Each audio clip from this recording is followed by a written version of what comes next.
കുട്ടനാട്ടിലെ ജലനിരപ്പ് ഇപ്പോഴും ഉയർന്നു തന്നെ നിൽക്കുകയാണ്. അത് പൂർണ്ണമായിട്ടും കടലിലേക്ക് ഒഴുകി പോകുന്നില്ല. അതിൽ ചില തടസ്സങ്ങളൊക്കെ ഉണ്ട്. പക്ഷേ ഈ ജലനിരപ്പ് ഇങ്ങനെ കെട്ടിക്കിടക്കുന്നതുകൊണ്ട് വലിയ ഒരു പ്രശ്നത്തിലേക്ക്, പ്രതിസന്ധിയിലേക്ക് കുട്ടനാട്ടിലെ ജനങ്ങൾ പോവുകയാണ്. അവരൊക്കെ തന്നെ ക്യാമ്പുകളിലാണ്.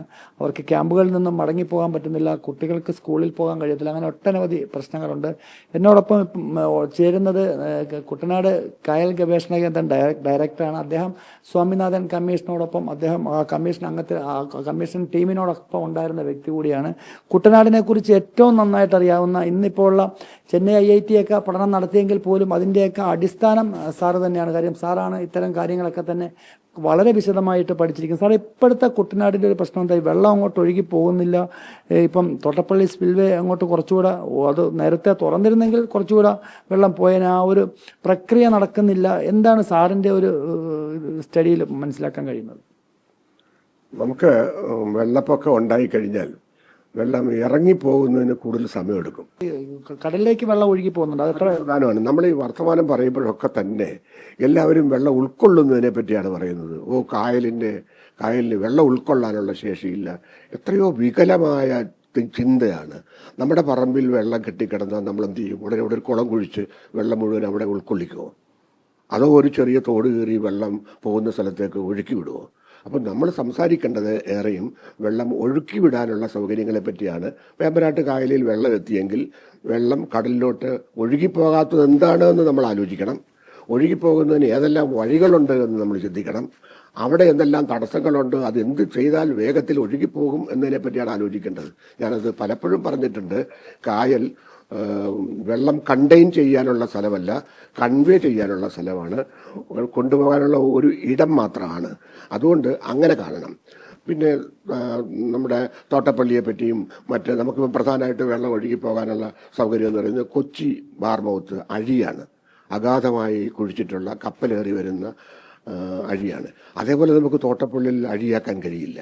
കാരണം ഇവിടെ എറണാകുളത്ത് അല്ലെങ്കിൽ കൊച്ചിയിൽ അങ്ങനെ ആഴത്തിൽ കുഴിച്ച സ്ഥലത്ത് അവിടെ മുഴുവൻ ഉപ്പാണ്, ലവണതയാണ്. അവിടെ ഒന്നും ഒരു കൃഷിയുമില്ല, അല്ലേ? നമ്മുടെ കുട്ടനാട് പോലെ ഏക്കർ കണക്കിന് കൃഷി ചെയ്യുന്ന സാഹചര്യമില്ല. ഉണ്ടെങ്കിൽ പോലും ലവണ ജലത്തിൽ കൃഷി ചെയ്യുന്ന പൊക്കാളി കൃഷി അല്ലാതെ ഇവിടെ നമുക്ക് അങ്ങനെ ആഴത്തിൽ കടൽ വെള്ളം അകത്ത് കിടക്കും. നമ്മുടെ വേമ്പനാട്ട് നമ്മുടെ കായലിനെ ഉൾക്കടലാക്കണ്ട ഒരു തണ്ണീർത്തടമാക്കി തന്നെ നിലനിർത്തിയാൽ മതി. തണ്ണീർത്തടത്തിൽ എക്കൽ വരും. അതിനെപ്പറ്റി നമ്മൾ അധികം ഖേദിക്കേണ്ട കാര്യമില്ല. ഈ വെള്ളം അതും പ്രധാനമാണ്. കാരണം കടലിലോട്ട് ഒഴുകി പോകാതിരിക്കാനുള്ള ഒരു പ്രധാന പ്രശ്നം എന്ന് പറഞ്ഞാൽ വേലിയേറ്റ ഇറക്കങ്ങൾ, കടലിലെ പ്രതിഭാസങ്ങൾ. നമുക്കിപ്പോൾ അറിയാം, നമുക്ക് 30-ാം തീയതി മുതൽ സ്പ്രിംഗ് ഡേറ്റ് സമയം ഇന്നാന്ന് മുതൽ. അപ്പോൾ അതുകൊണ്ട് നമ്മൾ സമാധാനിച്ചു. ഇന്ന് മുതൽ അല്ലെങ്കിൽ ഇന്ന് മുതൽ തന്നെ വെള്ളത്തിൻ്റെ ഹൈ ടൈഡ്, വേലിയേറ്റം കുറയുമ്പോൾ വെള്ളം ഒഴുകിപ്പോകും. പക്ഷെ എന്താ സംഭവിക്കുന്നത്? ഒഴുകി വരുന്ന വെള്ളം വേലിയേറ്റമുള്ള സമയത്താണെങ്കിൽ കടല് കുമിഞ്ഞു നിൽക്കുകയാണ്. ഞാൻ പറഞ്ഞല്ലോ, 90 സെന്റിമീറ്റർ ഉയർന്നു നിൽക്കുകയാണ്. നമ്മുടെ വെള്ളത്തിൻ്റെ ലെവൽ എത്ര? 65 സെന്റിമീറ്റർ. നമ്മുടെ ഇതിൻ്റെ വാതുക്കൽ നിൽക്കുന്ന വെള്ളത്തിൻ്റെ ഉയരം നമ്മുടെ ഷട്ടറിൻ്റെ മുകളിൽ വരെയാണ് നിൽക്കുന്നത്. 2.5 അടി വ്യത്യാസമേ ഉള്ളൂ. അവിടെ 65 സെന്റിമീറ്റർ ഉയരത്തിലാണ് വെള്ളം നിൽക്കുന്നത്. ഇത് 90 സെന്റിമീറ്റർ നിരപ്പുള്ള ഒരു കടലിനെ ഭേദിച്ചാണ് ഒഴുകേണ്ടത്. അപ്പോൾ ഇത്ര മീറ്റർ വരെ നമുക്ക് തുറന്നു കൊടുക്കണം പൊഴിമുഖം. നമുക്ക് പരമാവധി തുറന്നു കൊടുക്കാം. വീതി വളരെ പ്രധാനമാണ്. ആഴമല്ല പ്രധാനം, വീതിയാണ് പ്രധാനം. കാരണം ഞാൻ പറഞ്ഞല്ലോ, തിരയെ ഭേദിച്ചാണ് വെള്ളം ഒഴുകേണ്ടത്. തിരയെ ഭേദിച്ച് വെള്ളം ഒഴുകണമെങ്കിൽ തിര താഴുന്ന സമയത്ത് ഒഴുകണമെങ്കിൽ എത്ര വീതിയുണ്ടോ കഴിയാവുന്നതും വീതി ഉണ്ടാവുന്നത് നല്ലതാണ്. പക്ഷെ അതിനേക്കായാലും പ്രധാനം ഞാൻ അടിവരയിട്ട് പറയുന്നു, നമുക്ക് കടലിലോട്ട് പോകാൻ ഒരുപാട് വേറെ വഴികളുണ്ട്. 19 പൊഴികളുണ്ട്.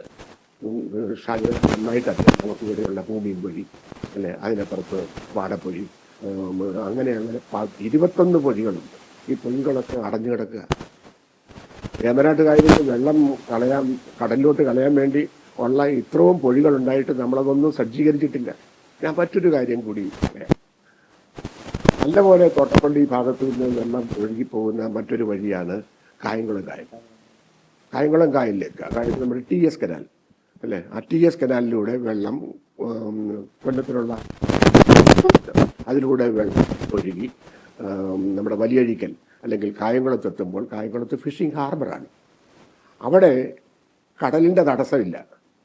കടലിലെ തിരയില്ല, വേലിയേറ്റ ഇറക്കങ്ങളുടെ പ്രശ്നങ്ങളില്ല. വേലിയേറ്റ ഇറക്കം ഉണ്ടെങ്കിലും തിരമാലകളില്ല. തിരമാലകളാണല്ലോ വലിയൊരു പ്രശ്നം. ഇതിപ്പോ ഇനി എന്തായാലും കാലതാമസം എടുക്കുമല്ലോ കുട്ടനാട്ടിൽ നിന്ന് വെള്ളം ഇറങ്ങിപ്പോകാൻ താമസം എടുക്കും. കാരണം അതാണ് നമുക്ക് ഒരു വെള്ളപ്പൊക്കം വന്നു കഴിഞ്ഞാൽ അത് പൂർണ്ണമായിട്ട് ഒഴുകിപ്പോകണമെങ്കിൽ അതിന് വെയിൽ വരണം. വെയിൽ വന്ന് വെള്ളം കെട്ടി മണ്ണ് ഒന്നുണങ്ങി വെള്ളം താഴോട്ട് കിരിഞ്ഞിറങ്ങാവുന്ന സ്ഥലം ഇടത്തോടുകളിലൂടെ വലിയ ഭാഗം ഇവിടെ മുഴുവൻ പോളയും ചണ്ടിയും ചെളിയും ഒക്കെ ചേർന്ന് കിടക്കുകയാണ്. ഒരുപാട് കുട്ടികളും അതുപോയി ലക്ഷ്യം കൊണ്ടൊന്നും വൃത്തിയാക്കാനും കഴിയില്ല. സാവധാനത്തിലെ വളരെ കാരണം നമുക്ക് ഏറ്റവും പ്രധാനപ്പെട്ട ഉത്തരവാദിത്വം ഇക്കാര്യത്തിലുള്ളത് നമ്മുടെ പ്രാദേശിക ഭരണകൂടങ്ങളുടെ പ്രാദേശിക സർക്കാരിൻ്റെ ഉത്തരവാദിത്വമാണ്.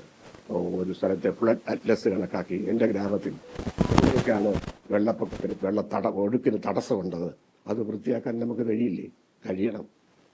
അത് പ്രാദേശിക സർക്കാരുകളെ ശക്തിപ്പെടുത്തിക്കൊണ്ട് അവിടെ ഒരു തടസ്സമില്ലാതെ വെള്ളം ഒഴുകുന്നതിനുള്ള സൗകര്യം ഉണ്ടാക്കണം. അല്ലാതെ ഇത് മുഴുവൻ നമുക്ക് മറ്റ് സംവിധാനങ്ങളിലൂടെ ഒരു വകുപ്പ് വന്നതെല്ലാം വൃത്തിയാക്കുമെന്ന് വിചാരിക്കേണ്ട. നമുക്ക് അറബിക്കടലിലോട്ടുള്ള പൊഴികൾ ഓപ്പണാക്കണം, അത് സജ്ജമാക്കണം. കുട്ടനാടിനെ രക്ഷിക്കാൻ കഴിയുള്ളൂ. തീർച്ചയായിട്ടും ഇത് തന്നെയാണ് വിദഗ്ധരെല്ലാവരും തന്നെ പറയുന്നത്. കാര്യം കടലിലേക്കുള്ള ജലത്തിൻ്റെ ഒഴുക്ക് കുട്ടനാട്ടിലേക്ക് എത്തുന്ന മണിമലയാർ, പമ്പ, അച്ചൻകോലൊക്കെ എത്തുന്ന വെള്ളം അത് കടലിലേക്ക് ഒഴുകി പോകാനുള്ള ഒഴുക്ക് അത് പൂർണ്ണ സജ്ജമാക്കിയാൽ മാത്രമേ കുട്ടനാട്ടിലെ ഇന്നത്തെ പ്രശ്നങ്ങൾക്ക് പരിഹാരമാകുകയുള്ളൂ. ക്യാമറാമാൻ അനസമാനൊപ്പം ഷാജഹാൻ.